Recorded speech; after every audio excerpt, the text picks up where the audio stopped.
Greetings, YouTube. This was past tense, where my flag was attached. But if you look in that little slot, you see that color in there? That's aluminum, because my flagpole snapped off right there. We had over 50-mile-an-hour winds last night, and the mount survived. It's nice and sturdy.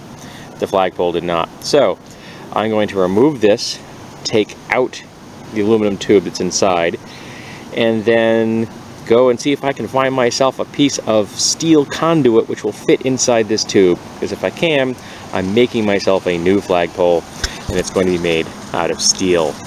And we'll see if Mother Nature can break that one off. So this thing was quite thoroughly stuck. I had to break out my big ass monkey wrench. My channel locks could simply not handle that. So now it's going to be getting the aluminum tube out of here. You can see the shape it's in. It's not really tube shaped anymore. And then we'll see if we can find some conduit at the hardware store. Alrighty, so here we have a piece of 5-foot galvanized steel electrical conduit. The only modification I had to make to the conduit at all was to drill a small hole to accept this sheet metal screw to hold this collar in place. And the only thing this does is keep everything from sliding off the pole, or down the pole, I should say. It's not really going to come off the pole. And it's the only piece that I saved from the previous flagpole, which came with the flagpole. These are swivels that or slides that I made myself, or adapted from things I owned. So those did not come with it. This is an electrical conduit joint, and it's going to end as my flagpole cap. I don't have anything better. If I can find something in the future that I can attach from the side like this, I will probably replace it because for something a little more attractive. But at the moment, this is what I've got. The unit that was on the last pole required threading into a plastic sleeve, which was vibroacoustically welded to the aluminum shaft, or at least mechanically, chemically bonded with epoxy. So I wasn't getting it off without breaking it. So now I need to reattach the flag to the pole. So I need to use my 2 rings here to reattach it. And I need to put this back in place. And then once I get this back in place, I slide it in. I tighten up my collar here, my lock, and we're back in business.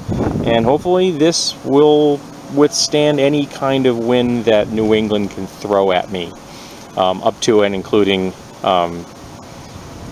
Class 3 hurricanes. So we're going to find out, I guess.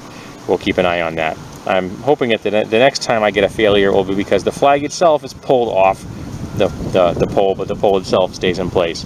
Because now I have replaced everything on this pole that had ever been plastic or aluminum. There is nothing left. Everything is now weatherproof materials. This is a piece of PVC tubing. It acts as a separator. This is galvanized steel. The end cap is galvanized steel. This is galvanized steel. The base plate is galvanized steel. So everything here is galvanized steel. So yeah.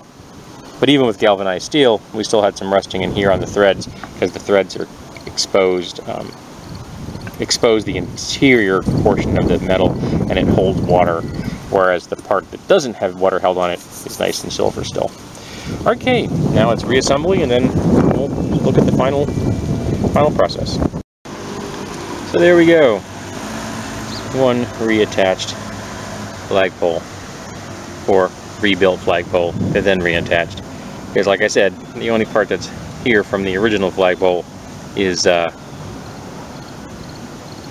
little plastic retaining ring. That's it. The rest has all been rebuilt over the years. So now we're just going to see how well this thing survives. I'm going to want to replace that hose clamp as well, because it's not tightening as much as I'd like. So I'm going to have to go get some new hose clamps, figure out why this hose clamp is not tightening. In fact, at the moment, I don't think I can even get it off. I may have to cut it off. Yay. And then put a new hose clamp on that hopefully I'll be able to be tightened properly. Maybe it's just old and I've put it beyond its stress limits. Who knows? Wouldn't be the first time I've put something beyond its stress limits. So, here we go, folks.